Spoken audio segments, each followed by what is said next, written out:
Autoritetet në Kiev kanë arrestuar zëvendës ministrin e parë të energjisë së Ukrainës Yuri Sheiko së bashku me ish presidentin në detyrë të kompanisë shtetërore bërthamore Energoatom, në kuadër të një hetimi të zgjeruar antikorruptiv që ka tronditur një nga sektorët strategjik të vendit. Sipas prokurorisë së Kievit dhe Shërbimit të Sigurisë së Ukrainës, SBU, arrestimet lidhen me dyshime për abuzime të mëdha financiare dhe favorizime kontratash brenda Energoatom, kompania që menaxhon energjinë bërthamore të vendit dhe siguron një pjesë të madhe të prodhimit kombëtar të energjisë elektrike. Hetuesit dyshojnë për skema të manipuluara tenderësh dhe marrëveshje të pajustifikuara me kompani të ndërmjetme, të cilat mund të kenë shkaktuar miliona euro humbje për buxhetin e shtetit. Lidhur me këtë skandal, më herët ministri i drejtësisë Herman Halushenko dhe ministri i energjisë Svitlana Rynchuk dhanë dorëheqjen me kërkesë të presidentit Volodymyr Zelensky. Kërkesa e Zelenskit erdhi pas njoftimeve të zyrës kombëtare kundër korrupsionit, NABU, lidhur me një skem pastrimi parash në shkallë të gjerë në sektorët e energjisë dhe mbrojtjes. Të dy ministrat i mohuan akuzat kundër tyre.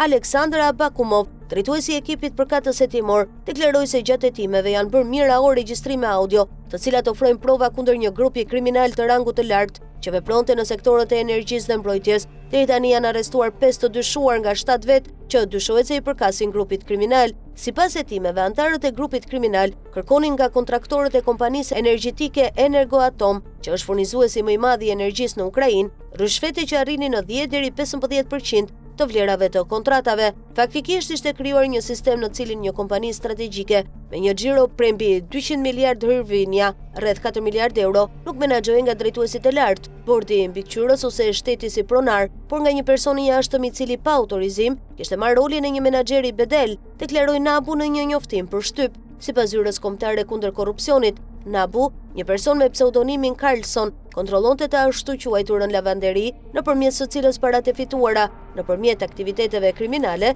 hidheshin për të pastruar në rrjetin legal financiar dhe ekonomik. Deputeti Jaroslav Zhelesniak, i grupit parlamentar Holos Zëri, thotë se Carlsonin që shfaqet në përgjimet e NABU është biznesmeni Timur Mindik. Sipas mediave ukrainase, NABU pastisi më 10 nëntore dhe shtëpinë e Mindik. Mindik konsiderohet një bashkëpunëtor i ngushtë dhe njeri i besuar i presidentit Volodymyr Zelensky. Ai është ndër të tjera bashkëpronar i kompanisë televizive Kvartal 95, bashkëthemeluesi së cilës ka qenë edhe Zelensky.